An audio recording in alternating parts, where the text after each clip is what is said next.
Hello, welcome back to channel Maverick here, and today we're going to be watching episode 3 of Kaguya-sama. So, as some of you might know, those who are, the early birds and whatnot, there was already a video that I uploaded to my channel for episode 3, and there was no sound in it, alright?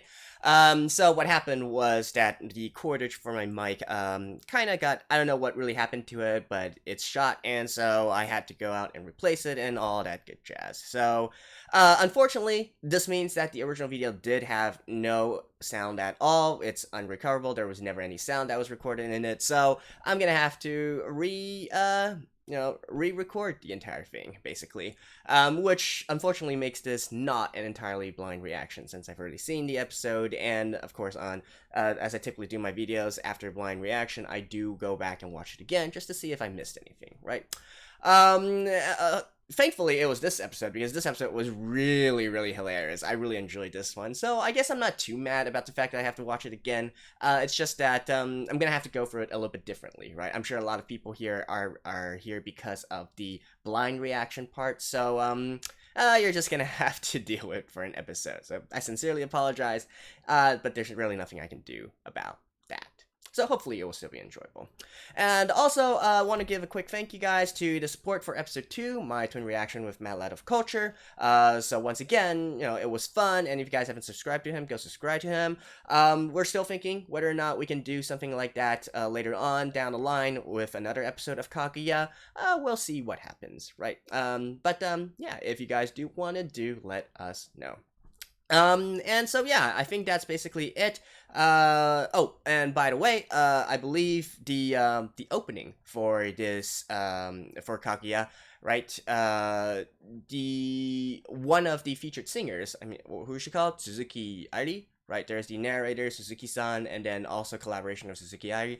I believe Suzuki Airi uploaded a video of her dancing to the song on YouTube, so I'll link that down below as well. So, with that being said, let's get right into the episode. Alright, I skipped the opening since they began with it, and let's just begin in the episode in 3, 2, 1, play.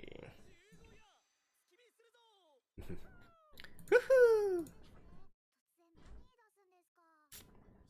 Yeah, this is... The first time I was watching it, I was like, huh, why is he suddenly so, being so excited about something? It's not really like him. Right? And even preparing everything in the first place. I like how Fujiwara is like, no, doesn't say anything, just puts on the bunny ears immediately. Unprompted.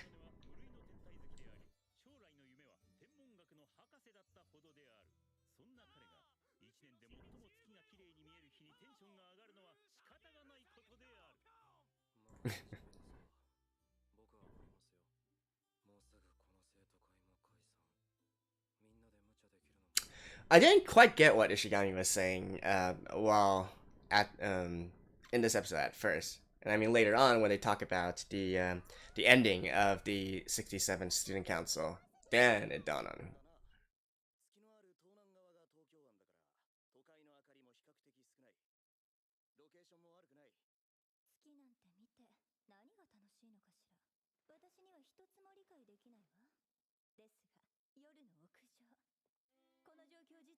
Yeah, there's a good atmosphere. Ah, little did you know, Kaguya. Little did you know.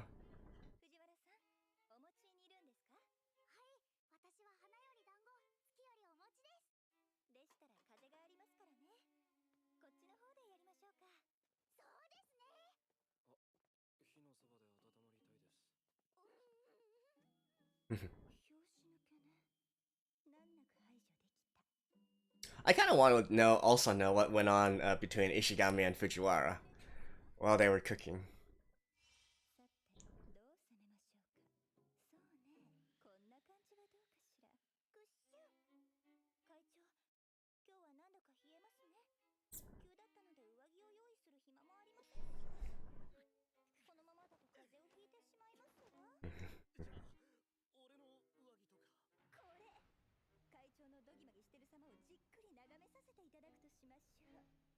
And you're not gonna squirm when You take his jacket? Ah, such a lady killer, Shirogane. Ah, kakkoi!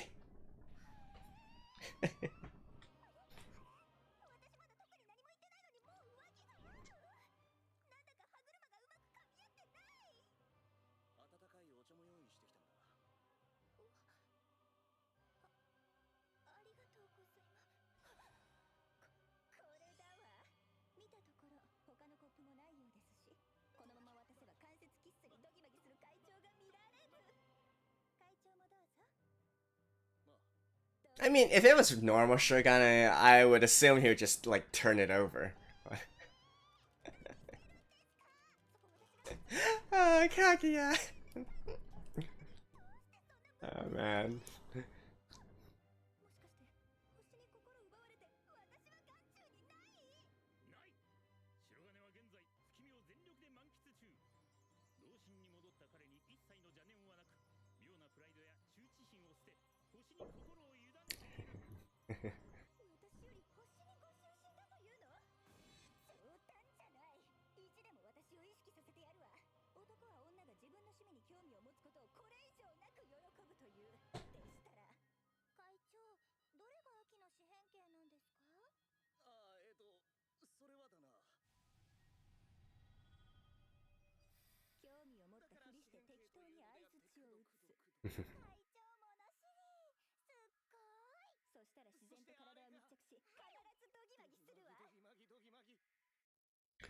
You know, every time Kaguya thinks of these things, I always think, are you quite sure, you know, you're able to pull it off as well?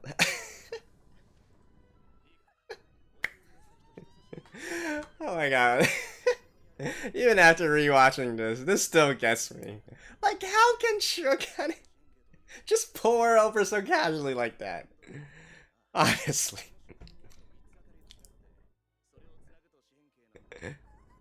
Uh...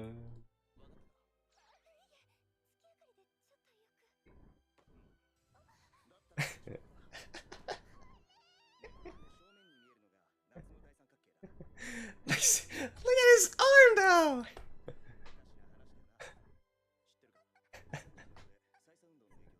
Like, I don't blame Kaguya in this situation. Yeah. It's out.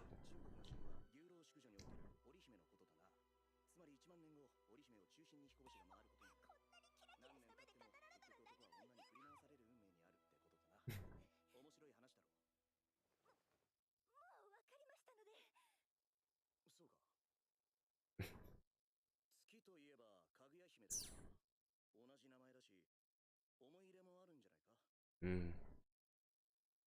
You know, I thought about this before back in season 1, but I never really touched on it. The Kaguya-hime part. I'll talk more about this part in the, you know, in the after talk section.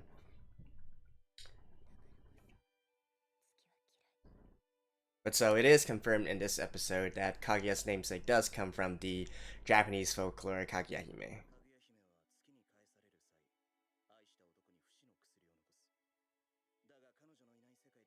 It's quite a sad story, actually.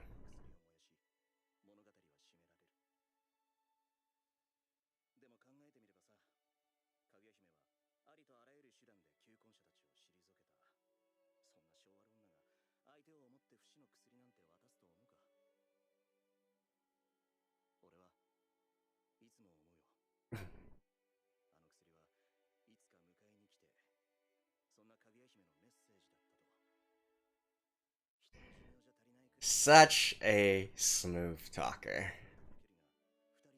Man, Shirogane is such a smooth womanizer when he's unconscious of his actions.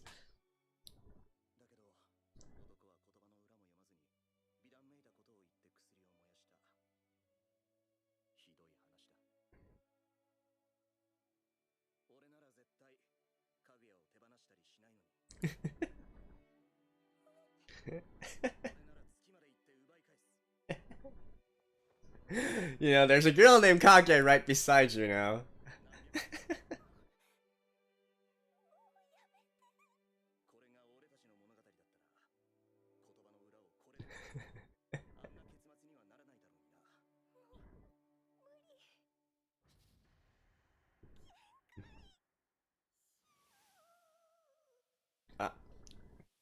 Evaporated.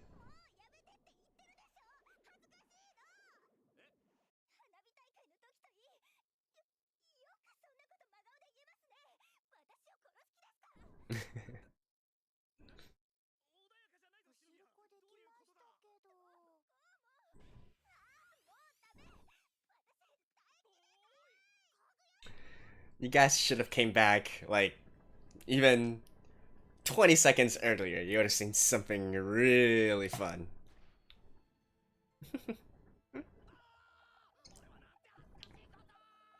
You know, throughout half the episode while I was watching it the first time, I thought it was literally just like a dream of Kaguya's or something. Because I really wasn't expecting Shirogane to be so smooth.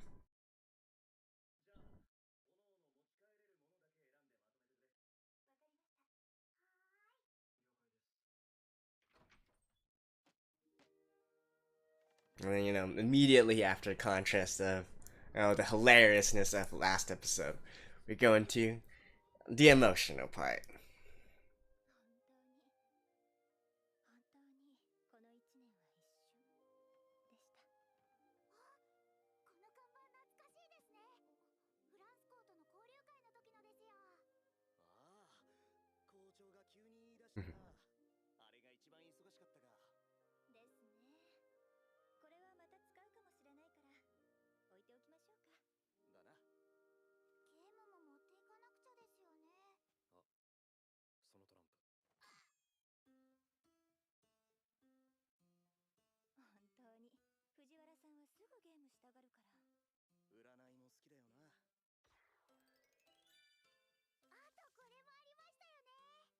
Forbidden word game.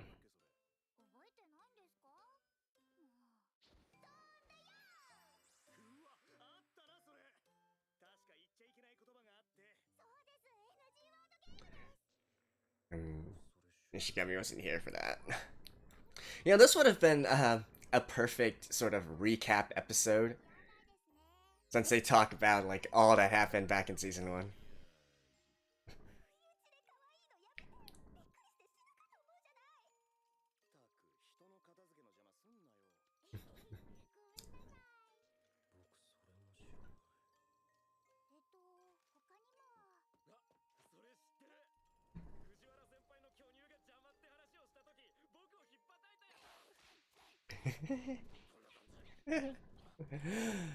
The natural enemy of Fujiwara, Ishigami.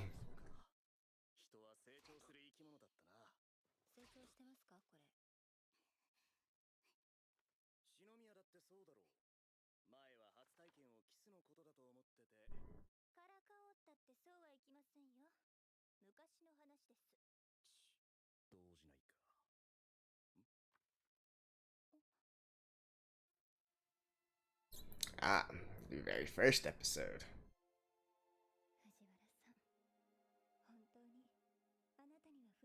They were supposed to go to the movies.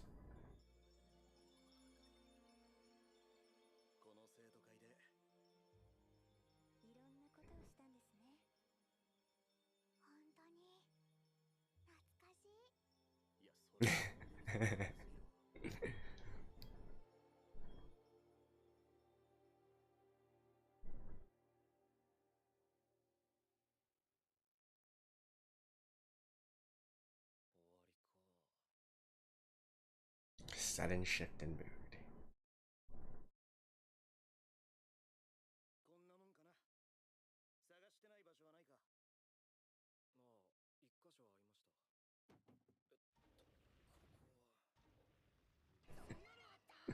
I love how they just casually throw in like a secret room within this.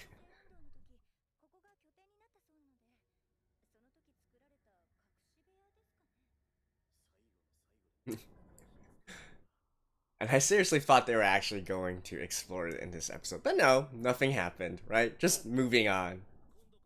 Such a troll. Such a troll.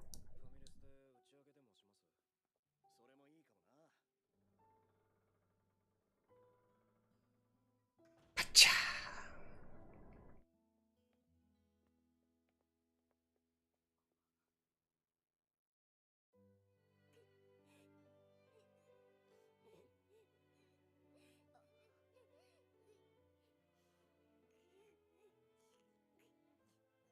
Mm.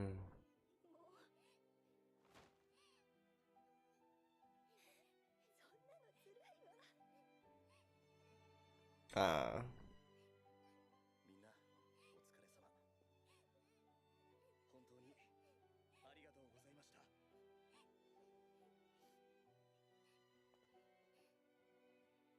Oh.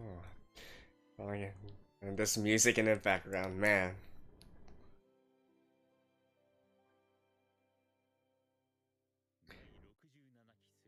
If I didn't know that there was a lot more chapters after this, I would have been fooled as well.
Yeah, makes sense.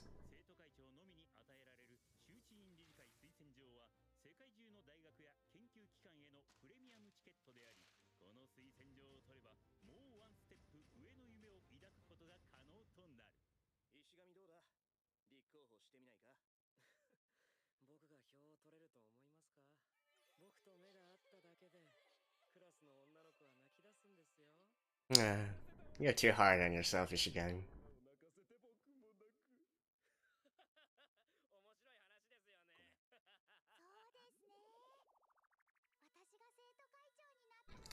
I kind of want to see this Fujiwara becoming the president.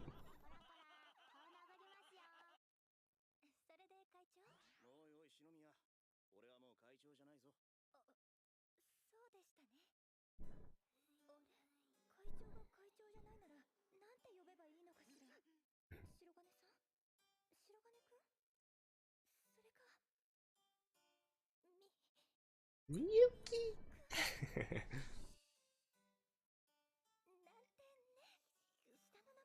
Probably the more proper one would be Shirogane-kun.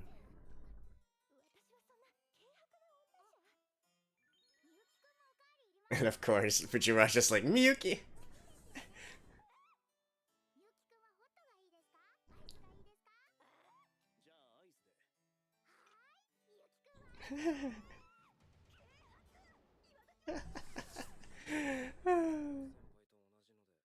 And me.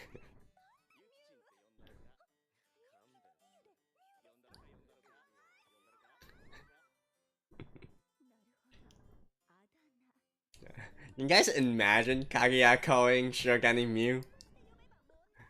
Mew-kun. Mew!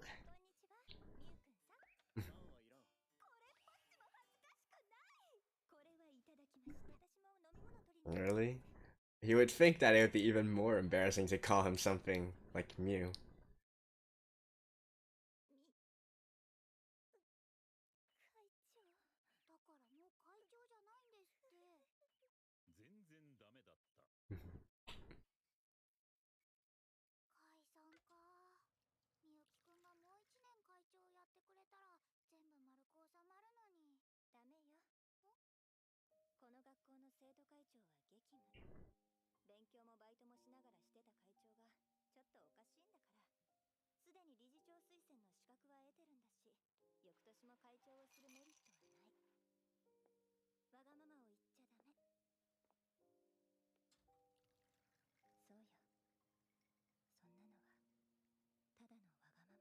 Yeah, more to convince herself more than anything.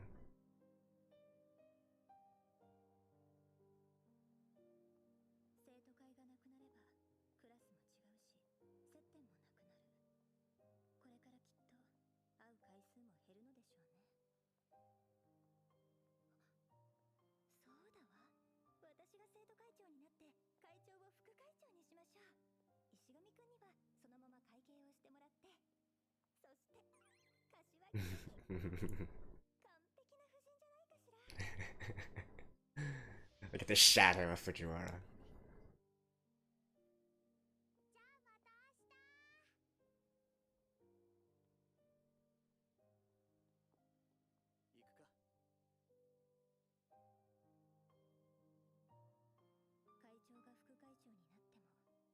I thought they were gonna say something, you know, with this perfect atmosphere right now.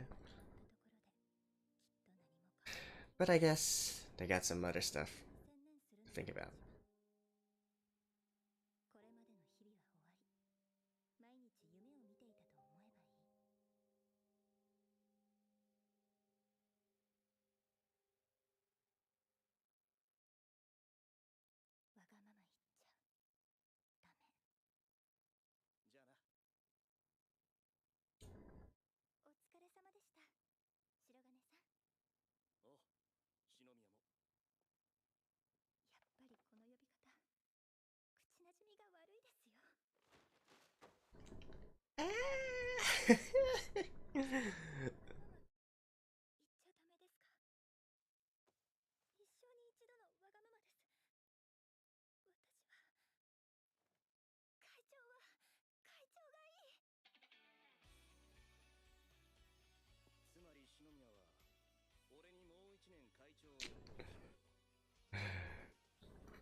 I'll do it for you.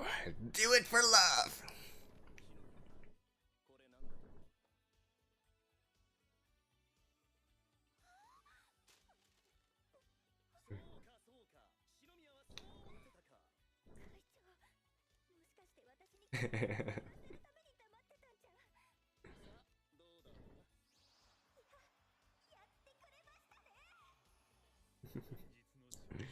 uh, look at Kaguya's face. And then, of course, he wasn't actually completely planning on that. It took Kaguya to convince him.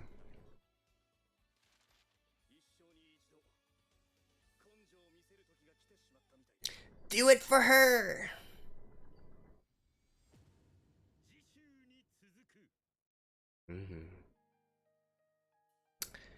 Alright. Actually, the music video for this ending has came out as well yesterday, alongside this episode. So, I'll link it down in the description below as well, if you guys want to check that out. Anyways, I'll see you guys after this. Alrighty, so that was episode 3, and yet again, a banger of an episode. In fact, I would even venture as far as to say that out of the 3 episodes so far from this season, I probably like this one the most, right? And that did not change even after rewatching this numerous times already. So this episode was fantastic. Of course, probably the MVP, you know, the spotlight of the show.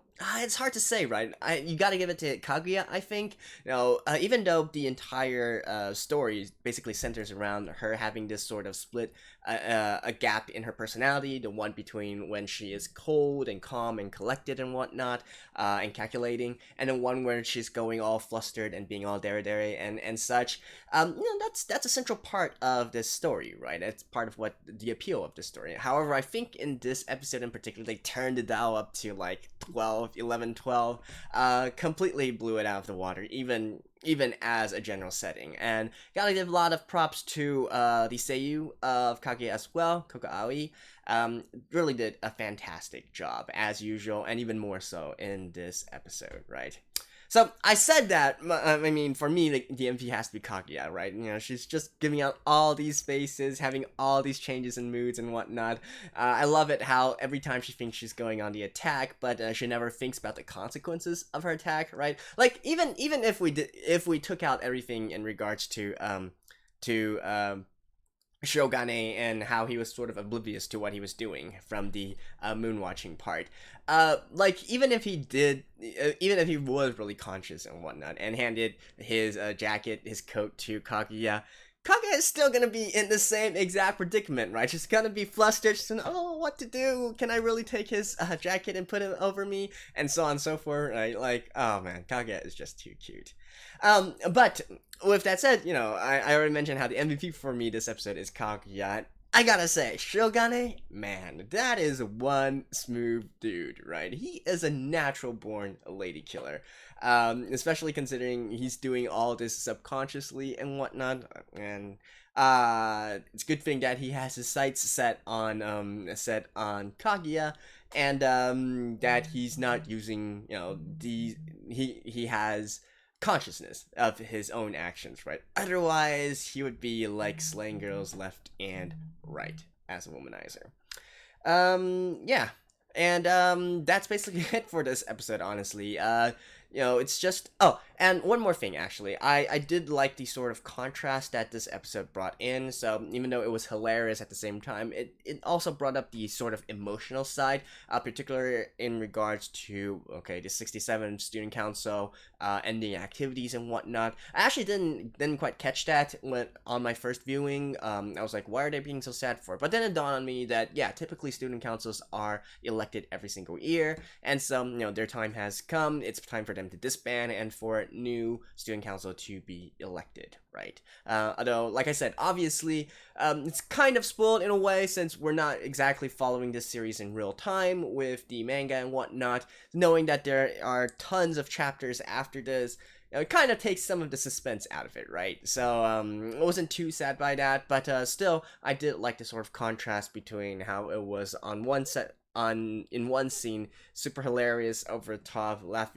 everybody laughing their heads out, and then immediately after being very emotional, very sad and whatnot, and seeing that ending part there with Kaguya clinging to Shirogane and Shirogane being like, leave it to me, right? That was so good, so good. But so that pretty much covers this episode, right? And it wouldn't be a musings video. It wouldn't be really one of my videos if I didn't try to put some trivia into here, right? So let's talk about Kaguya. More specifically, though, Kaguya-hime, which is where Kaguya got her namesake from. So the legend of Kaguya-hime, they did a pretty good job of explaining most of it in this episode. So it is a sad story. Basically, the general idea of it is that Kaguya-hime is not a human. Is not actually a human. She is one of the moon people, right? Those that live on Mars are called Martians. Those that live on Moon, they're moon people, I guess. So even though they kind of sort of fell in love with well, not quite on the Kaguya-hime side, but basically, she had a lot of suitors, and eventually, one guy who was pursuing her the most was the Emperor of Japan at that time. But it still turned out to be an unrequited love in the end because Kaguya had to go back to the moon. So she left this potion, she left a note, and then forgot all about the Emperor and went back to her place of belonging, right? So, like I said, I did sort of initially wonder if Kaguya's name had anything to do with this, but I didn't really make the connection. But now that I think more about it, it actually makes total sense, considering Kaguya's own background as well, right? So the entire thing about Kaguya-hime is that she was originally of the moon people. She came down to Earth, basically, just temporarily, just to have some fun and whatnot. Depending on different interpretations, some also say that she was just here as a place of shelter and so on and so forth. But eventually, she has to go back, right? So in Kaguya's case, she comes from the Shinomiya family, right? Which, as we've already seen from the first season, is quite a strict family. Really does things their own way. She has, they have their own teachings and whatnot, really kind of different from from the world in general, right? So you can easily interpret this as a situation where okay, the Shinomiya family is sending Kaguya to the school, to the academy for her high school life and whatnot, but at the end of it, she's still expected to go back to the family and do whatever the family expects of her, right? And particularly in this case with even in the original legend, it was actually an emperor that was pursuing her. In this case, it's just plain old Shirogane, right? So, you obviously kind of see these sort of similarities and parallels here. How Kaguya can sort of fight against her fate, if you will. Particularly coming from her namesake, and not actually viewing this just as a temporary place, but as a more permanent place, if you will, particularly in getting into a relationship with Shirogane. So it does have this sort of parallel as well, and we can tell, with this we can more easily understand why Kaguya might not like the fact that her namesake comes from the legend of Kaguya-hime. Because it's kind of going against what she wants to do, right? And instead, it's sort of signifying that she's going to have to accept the Shinomiya family rules at some point. So yeah, that was a bit of trivia for you guys, and since we're on this topic already, maybe a little bit more. Kaguya-hime is actually also the name of a very prominent folk music group in Japan. Very popular, very old as well. They put out some big hits, some big folk music hits, such as Nagiri Yuki and Kandagawa, I believe. So these songs are really popular household names. You can consider them sort of like the Take Me Home Country Road of Japan, right? So very classic country that everybody knows about in the USFA, and in Japan, their songs also have a similar sort of reputation to them, and that is actually how I first knew about the legend of Kaguya-hime by this particular band, actually. So just a fun little trivia for you guys, not really having anything to do at all with the main series, but hopefully it was interesting.